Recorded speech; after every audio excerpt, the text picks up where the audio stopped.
We're going to be in John chapter 9 this morning, but I will be alluding to other passages, but that's going to be our mainstay. Okay, he gave me the thumbs up. Welcome to our morning Bible class. We're continuing our study of walking with Jesus, and the purpose of it, of course, is to reflect on how Jesus interacts with people, engages people. And it's all predicated upon the idea that, as we discussed in the beginning of our series, when you look at the ministry of Jesus, he showed himself to be available. He showed himself to be one who is sensitive to others. He was very curious, and he was helpful. And the other thing about Jesus that's kind of interesting is he's very creative in how he engages people. And, you know, creativity takes a little bit of thought, at least it does for me. And when you look at how Christ interacts with people, one of the most creative things that he ever did, which is something we ought to do, and we may be losing more of, is just simply to ask questions. Not yes or no questions, but questions that allow a person to open up and talk to you. So those are the kinds of things we want to see on a personal level, because it's, you know, we know that Jesus had the 5,000 gathered around him. We know he dealt with multitudes. But the church, although we're seeking the lost, and we have a mandate to go and preach the gospel to the world, sometimes we think it's multitudes, whereas Christianity actually grows from individual to individual. It's the duplication, it's the multiplication of people who are brought to Christ by an individual usually. I think most of the conversions that happen are done by one-on-one. Maybe there's been preachers in the past and things that lots of people were converted by a message that the preacher taught. But even back during those popular days of gospel meetings and things like that, most of the conversions happened one-on-one. And so that's why I want to see how Jesus engages people. And so, and I want to preface this in John 9. There's lots of stories or episodes about Christ and in the Gospels that have to do with healings, physical healings, and then blindness. And there's a reason for that. It's not just, Christ came and there's a lot of sick people and a lot of blind people, and he's taking the opportunity to do this. This is actually a sign of the Messiah, because it's been prophesied by the prophets that the one who is to come would restore health to those who are ill, would bring sight to the blind, you see, and cause the weak to become strong. And it's a messianic type of theme or idea that permeates the gospel. Jesus is doing all that. In fact, when messengers brought news to John the Baptist when he was in prison about the identity of this one who is the Christ, the statement is made that this man is healing the sick, restoring blind, and that's all John needed to know to reassure him and comfort him that the Messiah is here and doing his work, and he's willing to give his life, which is ultimately what happens. But that's the characteristics of the Messiah and how he would operate. So let me just read in Isaiah's call, his response to God's call to be a prophet. God says to him, "Then I heard the voice of the Lord saying, Whom shall I send, and who will go for us?" And this is in Isaiah chapter 6 and verse 8. "Then I said, Here am I, send me. And he said, Go and tell this people." Now listen to what he says for Isaiah to tell the people. This is picked up by the Gospels in the New Testament. Keep on listening, but do not perceive. Keep on looking, but do not understand. Render the hearts of this people insensitive, their ears dull, and their eyes dim. Otherwise, they might see with their hearts, or eyes, hear with their hearts, and understand with their hearts, and I think, what did I say? Hear with their ears, understand with their hearts, and return and be healed. So this is all messianic and activity. And it's picked up, particularly by Mark and others, that when preaching is done to the people of the first century, particularly the elitists, the Pharisees, Sadducees, all those people, they hear, but they don't what? They don't understand. They see, but they don't perceive what's really happening. Okay? So the prophecy, or even the statement that is made to Isaiah in his preaching, is undergirds what we read in the Gospels when we see people who witness various things and they don't make the connection that the one who is doing these wonderful things is the Messiah who was promised to come. Now, I find it kind of incredible. Now, I don't want to sit in judgment of these people, because if I were there in the first century, I like to think that if I saw someone raised from the dead, I wouldn't then go out and consult with others as how I could kill the individual who raised somebody from the dead. I hope I would be the individual who saw that and said, here's a person from God. God is at work here. So it's the perspective of the Gospels to illustrate how so many can see, but they don't see. You understand what he's talking about? We have eyes, but sometimes we don't see what's really happening before us. We have ears, we hear words, but we never pick up on what's really being said. And that was the sort of problem of those of the first century who were in the religious leadership crowd, which is the irony of it all. So, when we come to John chapter 9, it is a healing of a blind man, but it is predicated on the basis of the Messiah restoring sight to the blind, and there's a double meaning. There's an actual restoration of sight to a blind man, okay? But the ones, the Pharisees in this instance, the Sanhedrin, are the ones who are blind, though they actually see physically. That's the point of John 9. And so that's the double application that we see, and how Jesus is being presented and what he says to the blind man. So, with that in mind, remember we're in the,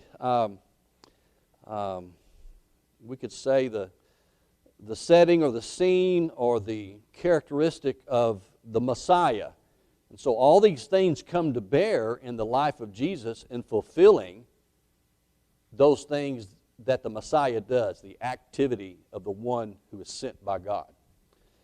So John chapter 1, and as he passed by, he saw a man blind from birth. And as we'll see, as I just said, see and saw, those are going to be key words in the narrative. Okay? So we could ask ourselves, who are those who really see? Who are those who are really blind? And his disciples asked him, saying, Rabbi, who sinned, this man or his parents, that he should be born blind?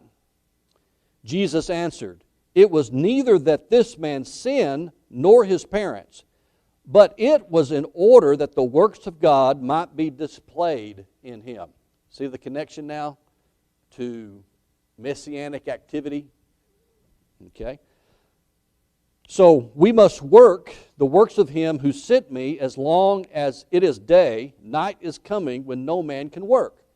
While I am in the world, I am the light of the world. When he had said this, he spat on the ground and made clay of the spittle and applied the clay to his eyes.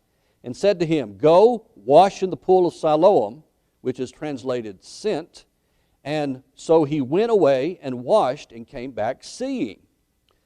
The neighbors, therefore, and those who previously saw him as a beggar were saying, Is not this the one who used to sit and beg?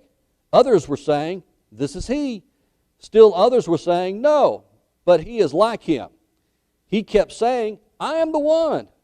Therefore they were saying to him, How then were your eyes opened? He answered, The man who is called Jesus made clay and anointed my eyes and said to me, Go to Siloam and wash. So I went away and washed, and I received sight. And they said to him, Where is he? He said, I do not know. And we'll pause right there for just a second. There's some things to pick up in this particular paragraph. This is a very interesting story. People are taken aback when this man is actually walking around and has a sight. Some are so confused about it that they think it's somebody else and not the man that they always see there, because one would not expect someone to be healed of their blindness. I mean, it would be incredible today as well as it was back then. Now, I hope you picked up on some of the words of sight here. This whole section is dealing with sight and seeing, okay? So let's start in John 9 and verse 1, that first phrase. Notice, I think this is a key element of the ministry of Jesus. It says, and as he passed by, he what? He saw. What do you make of that? Think of it in terms not only as a literal thing, but what theologically or religiously is being emphasized about Jesus and his ministry.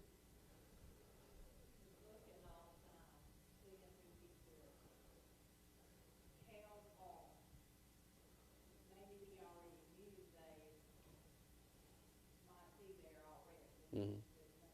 Yeah. One of the major things about Christ is that he's available. You know, he's made himself available. And one of the emphases that we see in the Gospel of John is that he is among the people. And he is aware of what's happening. He sees things that other people really don't see.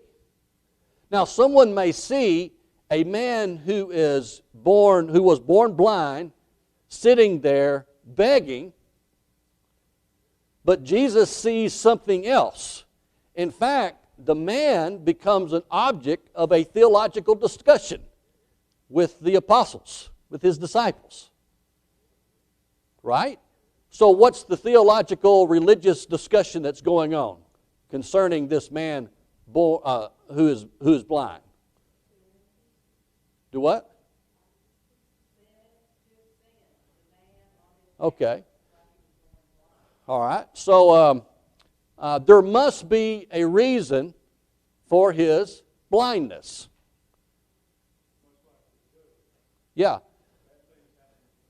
Yeah. But we know from Job that Job was an upright man. I mean, you read the first couple of chapters, and it's emphasized that Job did not sin in the way that people think that would cause all this tragedy to come upon him, right?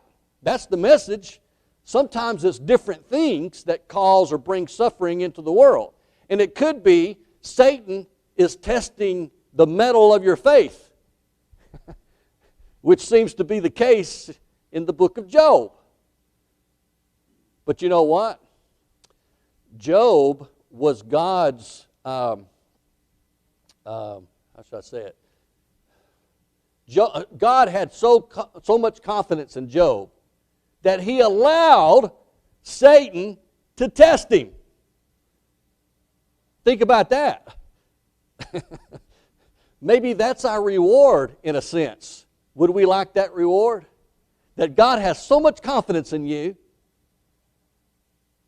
that whatever would come your way, God knows you're going to hang strong. Now, it doesn't mean all your answers or questions are going to be answered, but it's actually a compliment to your faith, which is what God did to Job. He was complimenting the belief, the stature, the faith of Job, and allowed Satan to say, okay, do whatever you ought to, just don't kill him. And Satan did everything but killed him. Didn't kill him. But the suffering that he endured was horrendous, right? On the back end of the book, when you get to the end of it, the whole scene changes, doesn't it? Yeah. So, that's one way to, I like to think about reframing our difficulties, maybe. In psychology or counseling, we do a lot of reframing. That is, you have a person who is at their wits' end, maybe contemplating hurting themselves because of a situation. They don't see any light at the end of the tunnel. So it's hopeless to them, right? Well, a counselor, a preacher, or someone's trying to intervene, what do we do?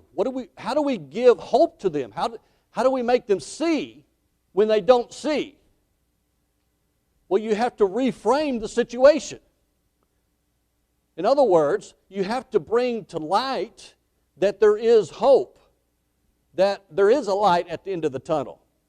And you do that by saying, okay, here's your situation. This is the way you're looking at it. How about looking at it like this? And you put a different frame, and the person looks at it, that picture, and says, that picture looks a lot better than that one right there.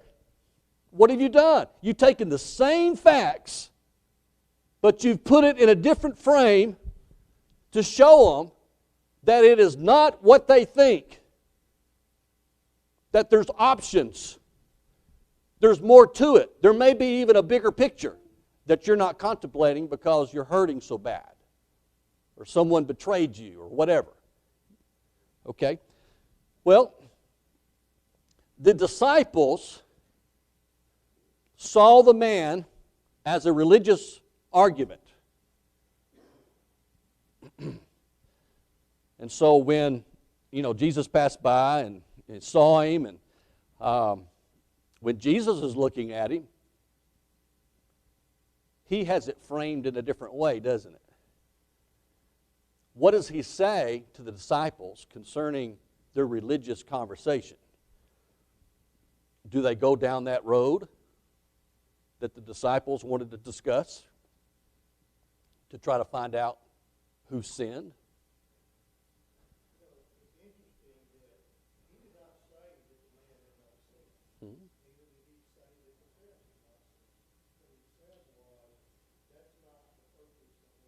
That's right.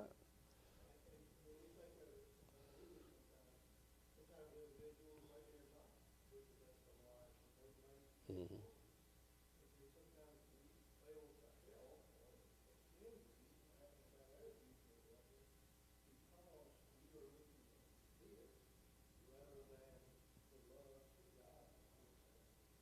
So what you're saying is Jesus saw potential and they didn't.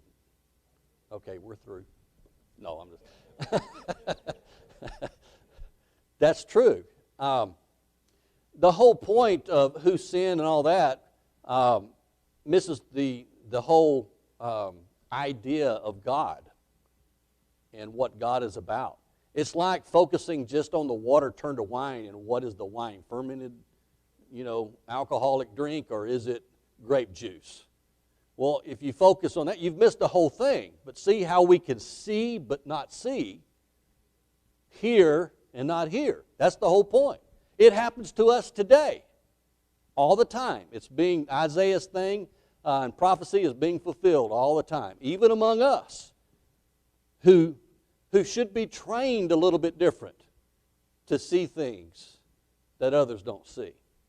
I think that's almost what the church is, in a sense. It's a collection of people who see things that others don't see. So, the disciples viewed the blind man's condition as something related to a sinful act, either by the parents or himself that brought it. And as Stan said, we don't know. Maybe there was some sin. Who knows? But it's all conjecture. Now, I will say this. It was pretty well in the minds of the religious leaders of the day that illness, sickness, tragedy, and even death unexpectedly was a result of some wrongdoing. That was just the way people thought. Now, you're the same way, and I'm the same way to a certain extent. Let me give you an example. You wake up in the morning, okay? Your day, you have a potential good day, or you have a potential for a bad day. And a lot of it will depend upon certain things that happen during that day. So you get up, and the first thing you do when you crawl out of bed is you stump your toe. And it hurts. You stump that little toe, you know. It just screams for comfort and for aid of the entire body. That makes me understand what Paul said about the weaker member in 1 Corinthians 12 when it, you know, they seem to be more important than the others. Well, you just stump that little toe and you know what I'm talking about. So that happens. Then you get up to take a shower if you're a morning shower and you turn on the water and there's no hot water. You know, if you have a gas heater or something, you know, the electricity's gone off, it broke, or the gas is, you know, it's a problem. There's no hot water. So that's two things that have happened that morning. That's kind of determining your attitude for the day, right? So then you walk outside to get in your car to go to work, and you look down, and there's a what? A flat tire. I mean, could it get any worse? Well, it can. Your day's just started. So now you're late to work, you get the tire fixed and everything, you go to work, you're speeding a little bit, and you get pulled over. You try to explain to the policeman, I'm just having a bad day so far. He says, well, I'm sorry, but here you go. So you get a ticket. You didn't get a merciful cop that time. He gave you a ticket. Now, you go on to work. You're there. There's been a problem in the area, financial distress, companies having difficult times, and people are being laid off. And later that day, you're called into the boss's office, and you're given a, you know, they used to call it a pink slip or whatever, that you're being laid off because of the financial challenges. All of that happened, and that's the way life is. It usually all happens in one day, you know. So it all hits the fan. You're going to think, what have I done to deserve all of this? Now, by saying that, what have you just affirmed? You must have done something that's brought all of this to you. God must be getting my attention. Now, He may be, you know, but that's the first thing we think about. What have I done? As if all of these problems are the result of certain sins or, you know, baggage I have, and it may not be at all. It could be all coincidence. It's just a bad day. A bad day in the sense of things happening. But it doesn't have to be a bad day. See, that's the point of Job. His situation was really horrendous and terrible. But at the end of the book, God said, it was a bad day. Actually, you received the highest compliment that any human being could ever receive. I had confidence in you. And because you remained faithful, which I knew you would, I'm going to give you twice of everything you had. And his life was described at the end of being so joyful and his heart so full that it helped him through the sorrows of losing children and others earlier in his life. You going to say something?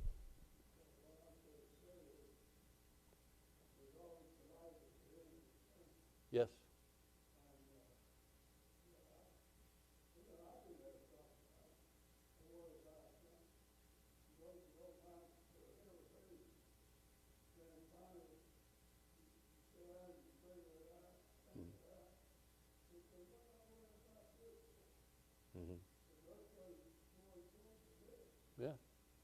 That's right. And it's all in how we frame it and look at it. Okay? And so I think by default we have more tunnel vision and we get caught up in a particular focus. And even if the light at the end of the tunnel is a little bitty match light, you can still see that there's light, right? Because it doesn't take much light to dispel darkness. So, we have to learn to reframe things. Now, I want to turn to Hebrews 12 for just a minute. Here's another reframing for you. You may not like it, but I think it's in characteristic with Job. It kind of dawned on me in studying this idea of how people look at things. The book of Hebrews was written to discouraged Christians who were on the brink of throwing in the towel. I'm done with this. And the reason was because of the persecution and the harassment that they were receiving from people around. Some of them had their businesses confiscated. Some of them were kicked out of the guild, and if you're not a member of the guild back in the first century, you had no work.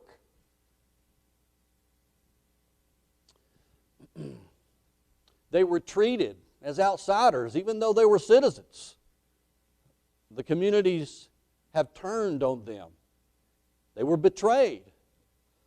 Then it got a little bit more violent. You can read about it in Hebrews 11 with the Hall of Fame of those of faith and all the examples. And it's just a very challenging time. So let's say that we were in that situation. What is the light at the end of the tunnel that would give us some resolve and some stick-to-itness? Well, the way the Hebrew describes it is, think of it this way, as a father who disciplines his child. Well, how can that bring encouragement to me? Look at verse 7, Hebrews 12. It is for discipline that you endure. God deals with you as with sons. For what son is there whom the Father does not discipline? But if you are without discipline, of which all have become takers, then you are illegitimate children and not sons. Furthermore, we had earthly fathers to discipline us, and we respected them. Shall we not much more rather subject to the Father of spirits and live? For they disciplined us for a short time as seemed good, so that we may share His holiness.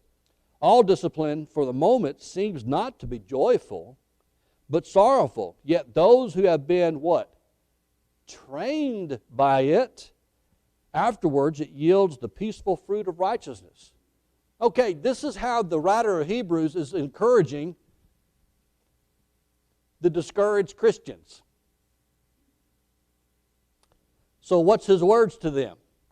He reframed it in a different way. What's the reframing? How could they be encouraged? What did the Hebrew writer say to them?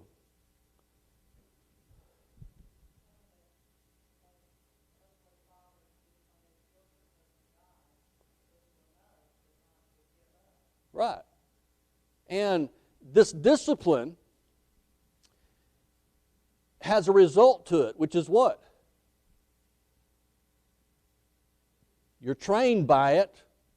That means you're going to develop a little more thicker skin on you. Okay? You're going to realize that you're even loved by God because you're enduring this stuff. That's a hard one. But a child doesn't know. Okay, when he's being disciplined, he might think otherwise about his father at the time, at the moment. And yet, the result is the training of the spirit of the individual, the refocusing, the maturity that comes. So what God is illustrating is He is developing a church of adults, of mature Christians, by persevering and working through all of the harassments that you're undergoing. Now, that is a powerful reframing of the persecution. Don't be thinking, oh, we must have done something wrong and bad. No, they didn't. They were believers in Christ. That's the only reason why they're being persecuted. I've been disciplined by my father, and it wasn't because I did something wrong. It's sometimes the discipline is get up and go do it.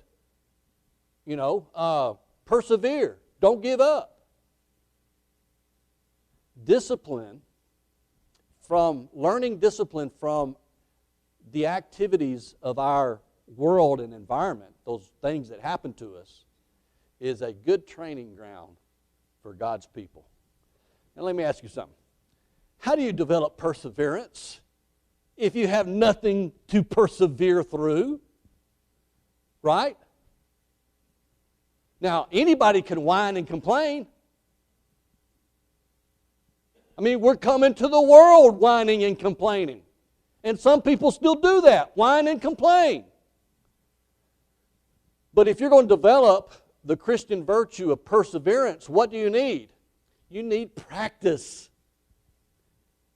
And the arena of the practice are the troubles that come your way.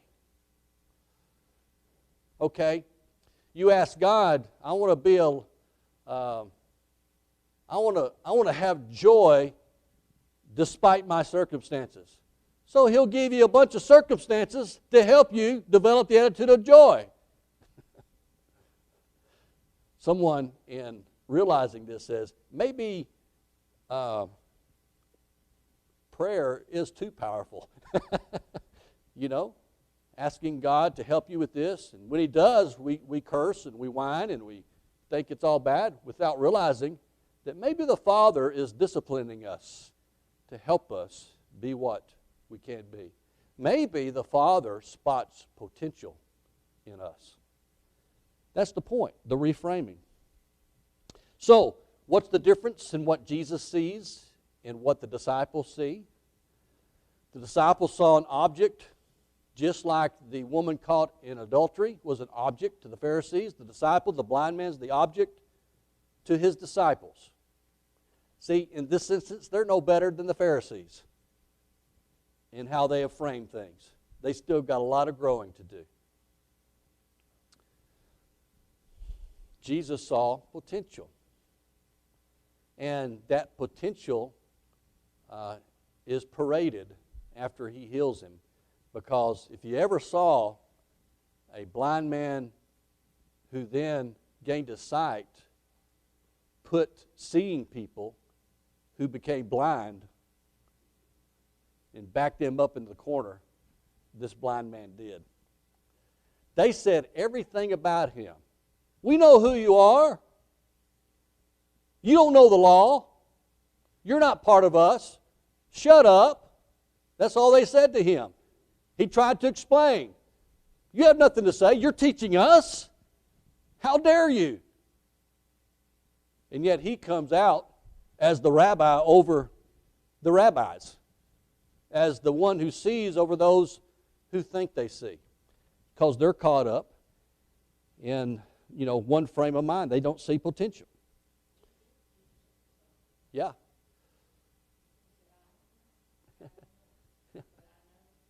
But I know Him. Yeah. That's right. And you know what? He didn't go to an evangelistic class to learn how to say that.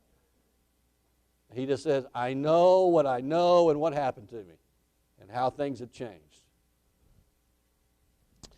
So, explain how the same kind of differences could be illustrated today between what we see and what we should see. It's all a matter of having our eyes opened. There's examples all in our age and current reality. How would Jesus see things? What are the opportunities that are there that we can bring about? when everything looks like it's going to pot, it may really be turning for the positive. John 4 and verse 4. No one would go to Samaria, but Jesus had to do it, as we talked about earlier. He saw something different. He had to be the example. James chapter 2 verse 1. Even in the church there was divisions between the haves and have-nots on whatever degree or level. That was a major thing of the Corinthian church when they were communing. They wouldn't wait for those who didn't have, who were of less in material value, possessions. James says in James chapter 2 verse 1, My brethren, do not hold your faith in our glorious Lord Jesus Christ with an attitude of personal favoritism. For if a man comes into your assembly with a gold ring and dress in fine clothes, and there also comes in a poor man in dirty clothes, and you pay special attention to the one who is wearing the fine clothes and say, you sit here in a good place. Now, why would they be paying attention to the one who has the finer things in life? Why?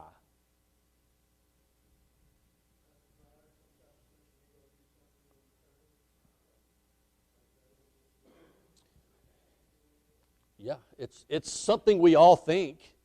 We do naturally, It's an automatic thing. When we see, let's say, success over here, and it's defined by these things, and we gravitate, hold special attention. We have someone that doesn't have these things, then we think that they're not as useful or not as important as this person over here, and this guy may be the rascal. This guy may be the future preacher and elder of the Lord's church. You see what happens? That's us. That's how we think sometimes. Personal favoritism is evidence of being spiritually blind.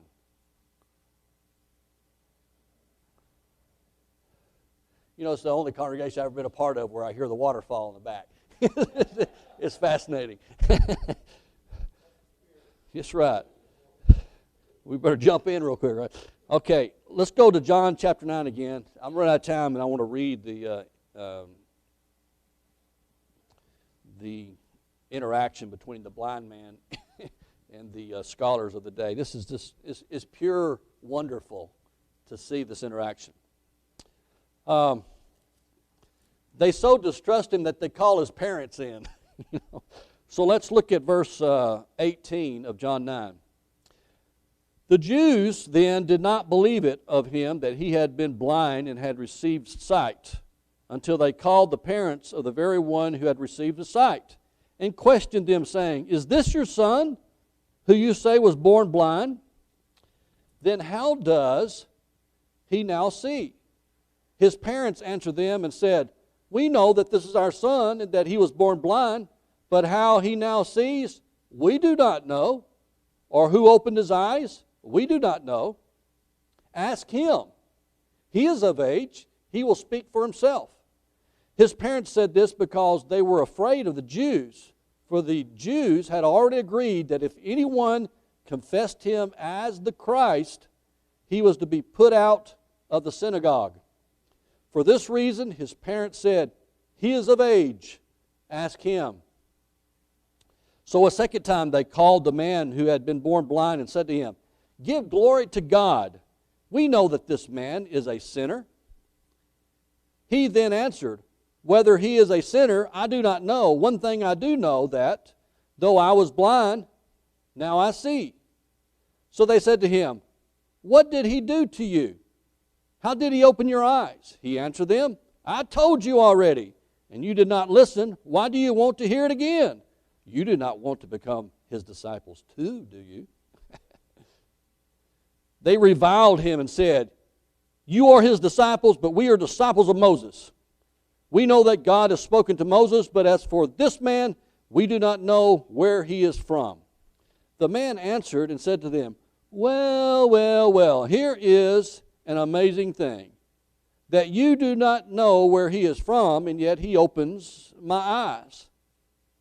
We know that God does not hear sinners, but if anyone is God-fearing and does his will, he hears him. Since the beginning of time, it has never been heard that anyone opened the eyes of a person born blind. If this man were not from God, he could do nothing. They answered him, you were born entirely in sins, and you are teaching us. So they put him out. Jesus heard that they had put him out, and finding him, he said, do you believe in the Son of Man? He answered, who is he, Lord, that I may believe in him? Jesus said to him, you have both seen him, and he is the one who's talking to you. And he said, Lord, I believe. And he worshiped him. That's interesting. And he worshiped him.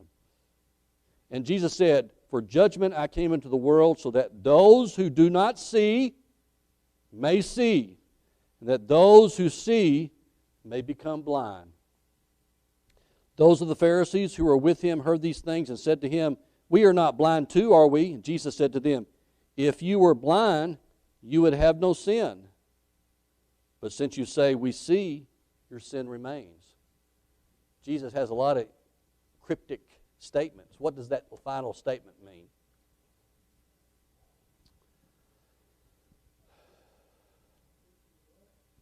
Yeah, those of you who say you see, your sin remains. Why? Because you don't see. Get his point? And those who say, I don't see, are the ones who see. The difference between the blind man and those religious leaders. It doesn't matter your credentials, who you are, your name, your location, your resume, all these things when it comes to seeing and not seeing. It has to do with the condition of your heart and your attitude. So we want to be like Christ and actually be like that blind man who couldn't see, but now he sees. All right, thank you. That's it.